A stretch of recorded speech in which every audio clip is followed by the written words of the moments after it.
আল্লাহ পাক বলেছেন ওয়ানাজ্জালনা আলাইকাল কিতাবা তিবয়ানান লিকুল্লি শাই ওয়া হুদা ওয়া রাহমাতান ওয়া বুশরা লিল মুসলিমিন। আল্লাহ রাব্বুল আলামিন তার নবীকে বলেছেন যে ওয়ানাজ্জালনা আলাইকাল কিতাব, হে নবী আমি আপনার প্রতি এমন একটা কিতাব নাজিল করেছি, অর্থাৎ আল কোরআনুল কারীম, তিবয়ানান লিকুল্লি শাই, যেই কিতাবটা হচ্ছে প্রত্যেকটা বিষয়ের ব্যাখ্যা। আল্লাহ পাক বলছেন কোরআনুল কারীম প্রতিটা বিষয়ের ব্যাখ্যা। প্রতিটা বিষয় মানে আমাদের জীবনের সব কিছু, আমাদের জীবনের খুঁটিনাটি প্রত্যেকটা বিষয়ের ব্যাখ্যা হচ্ছে আল কোরআনুল কারীম এবং রাসূলুল্লাহ সাল্লাল্লাহু আলাইহি ওয়াসাল্লামের সুন্নাহ। ওয়া হুদান, এবং এই কোরআন তোমাদের জন্য হুদান, হেদায়াত, ও রহমাতান, এবং রহমত বা দয়া বা অনুগ্রহ, ও বুশরা লিল মুসলিমিন, এবং কোরআন হচ্ছে মুসলিমদের জন্য সুসংবাদ। সুবহানাল্লাহ। যারা আত্মসমর্পণ করবে আল্লাহর কাছে, নিজের ইচ্ছাকে সঁপে দিবে, তাদেরকে আমরা মুসলিম বলি। আর মুসলিমদের জন্য আল কোরআনুল কারীমকে আল্লাহ পাক বলেছেন বুশরা বা সুসংবাদ।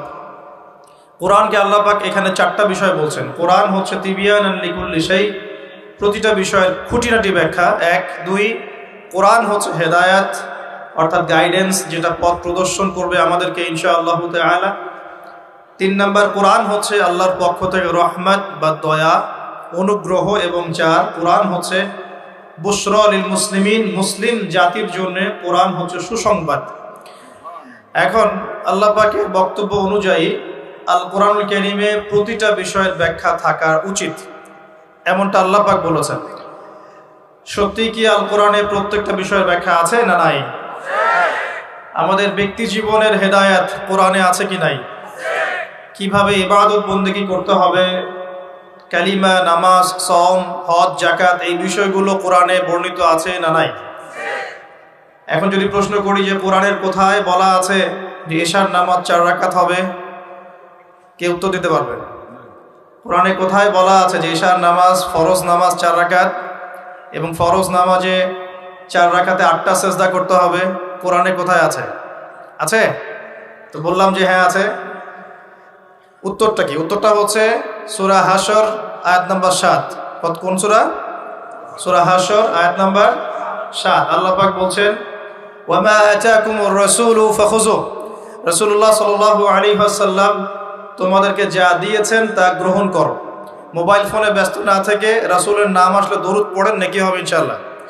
মোবাইলে ব্যস্ত না থেকে রাসূলের নাম যখন আসবে তখন বলতে হবে সাল্লাল্লাহু আলাইহি ওয়াসাল্লাম, তাহলে 10টা নেকি হবে ইনশাআল্লাহ। আর দরুদ যারা পড়ে না তাদের প্রতি নবী সাল্লাল্লাহু আলাইহি ওয়াসাল্লাম অভিশাপ দিয়েছেন।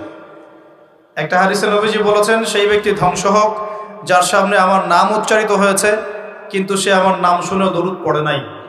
বলি নাউজুবিল্লাহ। যখনই নবীর নাম আসবে আমরা কি পড়বো ভাই? সাল্লাল্লাহু আলাইহি ওয়াসাল্লাম। কি ফজিলত! 10টা নেকি হবে ইনশাআল্লাহ, 10টা গুনাহ মাফ হবে ইনশাআল্লাহ।